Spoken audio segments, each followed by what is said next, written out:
Hello and welcome. Heavy strikes from both sides into the rear area of the others, and some interesting revelations from Riba, the Russian propaganda channel, which is specifically worried about the situation in the south.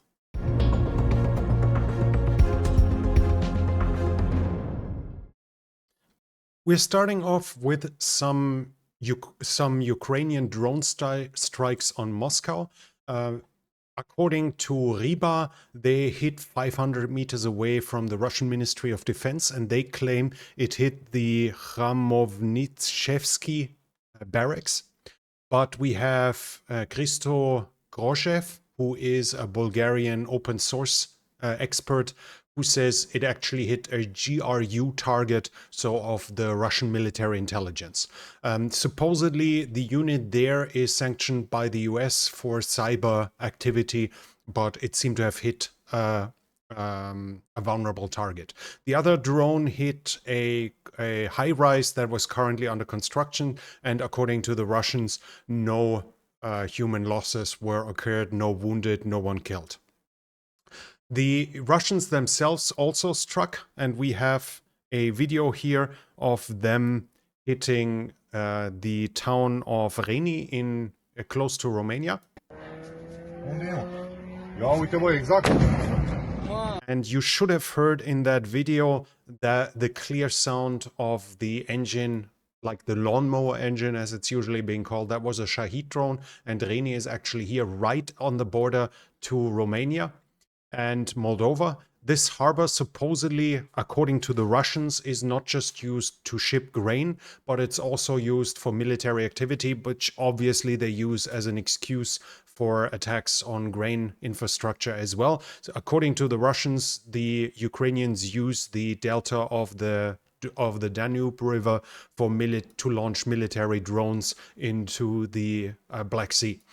They admit they also hit grain structure there, which is part of the campaign to reduce Ukraine's ability to export grain. Let's go to the front line. That was not intended. Let's go to the front line north of the Seversky Donetsk. We have reports here from the Kupiansk area.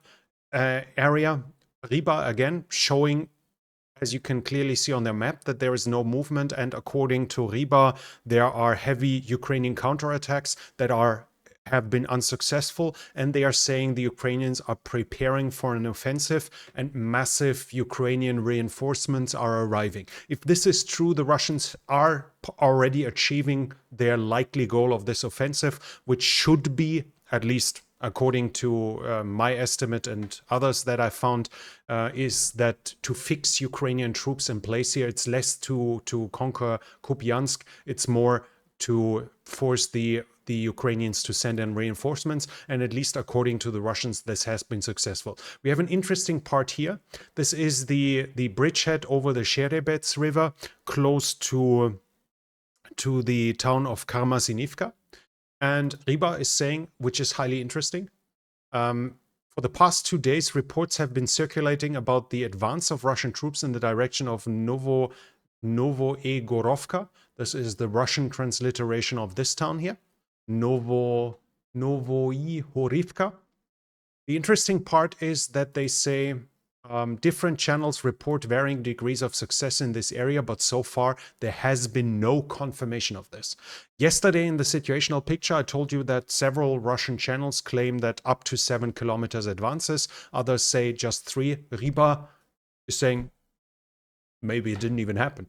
We'll have to see. We'll have to keep an eye on it. But they also talk about the other situation, and that is interesting. The Ukrainians supposedly were doing counterattacks in the direction of Karmazinivka without success. They are saying that the Ukrainians are bringing in reinforcements to Terny, significant again, and again indicating that the Russian offensive has been successful in case of forcing the Ukrainians to deploy reserves and to fix Ukrainian troops into there. And the fighting in the Serebryansk forest is continuing. Russians are usually claiming successes. Usually that cannot be confirmed, but now and then we see a picture popping up, a video popping up that can be geolocalized, which shows the Russians have advanced a couple of 100 meters there. So at least some of their claims of successes are true. They seem to be slowly advancing here in the forest.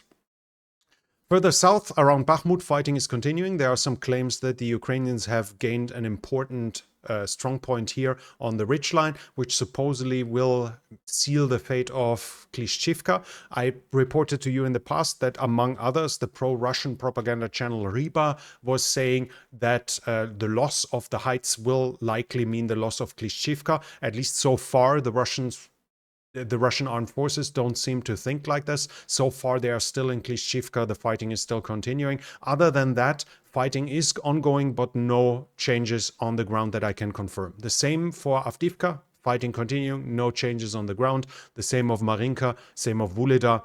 It goes on like this. Fighting is continuing, but no changes on the ground. Where we do have some change is in Orich, in the south of Velika Novosilka. I have a video here of a Russian airstrike, at least that's what it was said to be, and we see some MRAPs here. This is hitting, and as you can see, in a town. This supposedly was an airstrike, probably a gliding bomb, and it was geolocalized right here, and this is the outskirts of Staromayorske. Wait, here it is. So this is exactly here, which showed that the Ukrainians are now in this area here, but which means they now should have a foothold inside of town, but that's more or less it. Fighting is ongoing there, but we don't see any significant changes further than this. And so we switch over to the area of Orikhiv.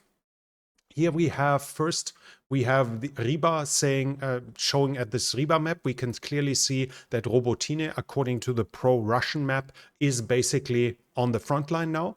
And this is now getting interesting because they are saying that the Ukrainians are doing small attacks with 10 people, with small groups, to achieve the goal for the Russians to first use artillery on small groups to spend their ammunition, and also to reveal the positions of their artillery so the Ukrainian counter battery fire can put up pressure of gaining superiority. And the strikes, the number of strikes with precision guided munitions has increased dramatically.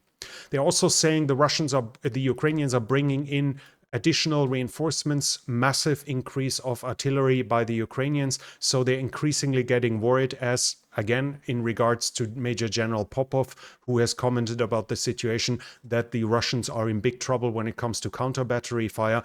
Riba is once again confirming it. They're also talking about working on bridging equipment, which should be important for this whole area in case the Ukrainians want to open a new line of assault here. Generally, which is something they are mentioning in several times, the Ukrainians are focusing their attacks on logistics and supply depots, basically to create a situation close to what has happened here in Kherson. And that's the next map I have for you. Riba reported that the Ukrainians tried to land on the Antonivsky Bridge, on the Antonivsky Island. Supposedly they were repulsed, and Ukrainian side is reinforcing their artillery, which is guided by counter-battery radars and Bayraktar drones, to increase their counter-battery fire and keep reducing the Russian artillery. They also mention air attacks by the Ukrainian Air Force with both jets and helicopters. So much about the Ukrainian Air Force being taken out already. And they are saying their operations in the area is protected with ASPID air defense systems.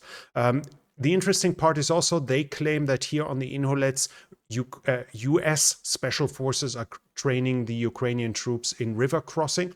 Now, I have no idea. We heard that supposedly the US special forces are fairly close to the front line, even though they don't engage in fighting.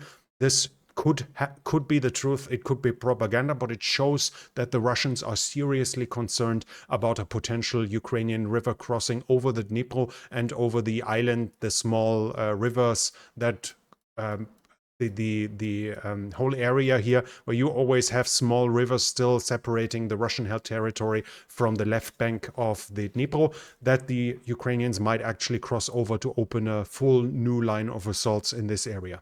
When we come to the Crimean Peninsula, we have first reports from Voenko here, according to which 17 drones were again used for attacks on the Crimean Peninsula. According to this pro-Russian site, 14 of them were taken down over the ocean, but 3 of them fell on the peninsula. They also claim that a freighter, you can pause here and read it, basically a freighter was found with explosive traces, and it had, prior to that, it was renamed and had a Ukrainian crew, and it was caught close to the Kerch Bridge. I do not read out of this that supposedly this was in some connection with the attack on the bridge, which according to pro-Russian commentators included attacks from the Sea of Azov, which led to the suggestion and to guesses that maybe some civilian ships were used to smuggle in explosive drones into the Sea of Azov. I do not see a connection here, but at least according to this, supposedly that's another ship that was meant or even used by the Ukrainians for some military purpose, at least according to the Russians. We have one more here. This is another statement about hits on depots in Ukraine. On the Crimea, Ukraine hit more depots. Another big ammo dump blew up, this time in Chankoi. Chankoi is on the northern part of the peninsula, and once again an area that was prior out of range. So one of the areas where the Russians are still concentrating big amounts of ammunition outside of the range of the Ukrainians, which now can use Storm Shadow. And according to Riba, they used Storm Shadow. As you can see here, 4 Storm Shadows were used in a new attack, and they say all 4 got through. They also talk about drones that were being used now with 500-kilometer range, flying different routes to basically adjust their tactics to the Russian existence of air defense systems. This is one way you can address an air defense system, by simply changing your route. This is how tactics can be employed there, for instance, using geographical features like mountains, like valleys, to approach an area, or to adjust your flight path to the limited angles of surveillance radars. One of this, and according to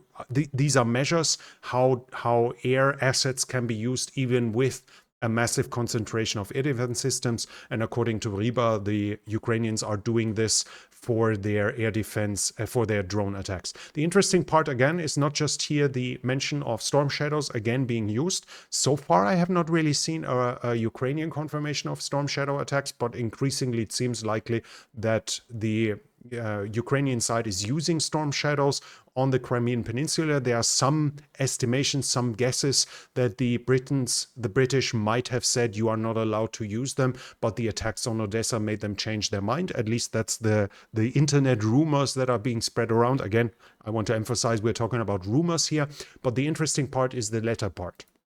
Here they are saying that all of this is, again, like what we said before, this is a repetition of the tactics they used in Kherson to weaken the rear areas, the line of communication with the supply depots. And this is the interesting part here. And they also say it's too early to think that the counteroffensive is already failing. In the current situation, the grouping of troops in the southern direction runs the risk of being in a losing position in the face of superior enemy forces. And they are talking about the Russians. So the Russian positions are in threat of being overrun by superior forces. Obviously, they are saying we need to openly talk about it to be able to address it, but at least we have a pro-Russian propaganda channel here, not just blowing the horn of Russian superiority, but voicing doubts which should give hope to the Ukrainian side in this regard.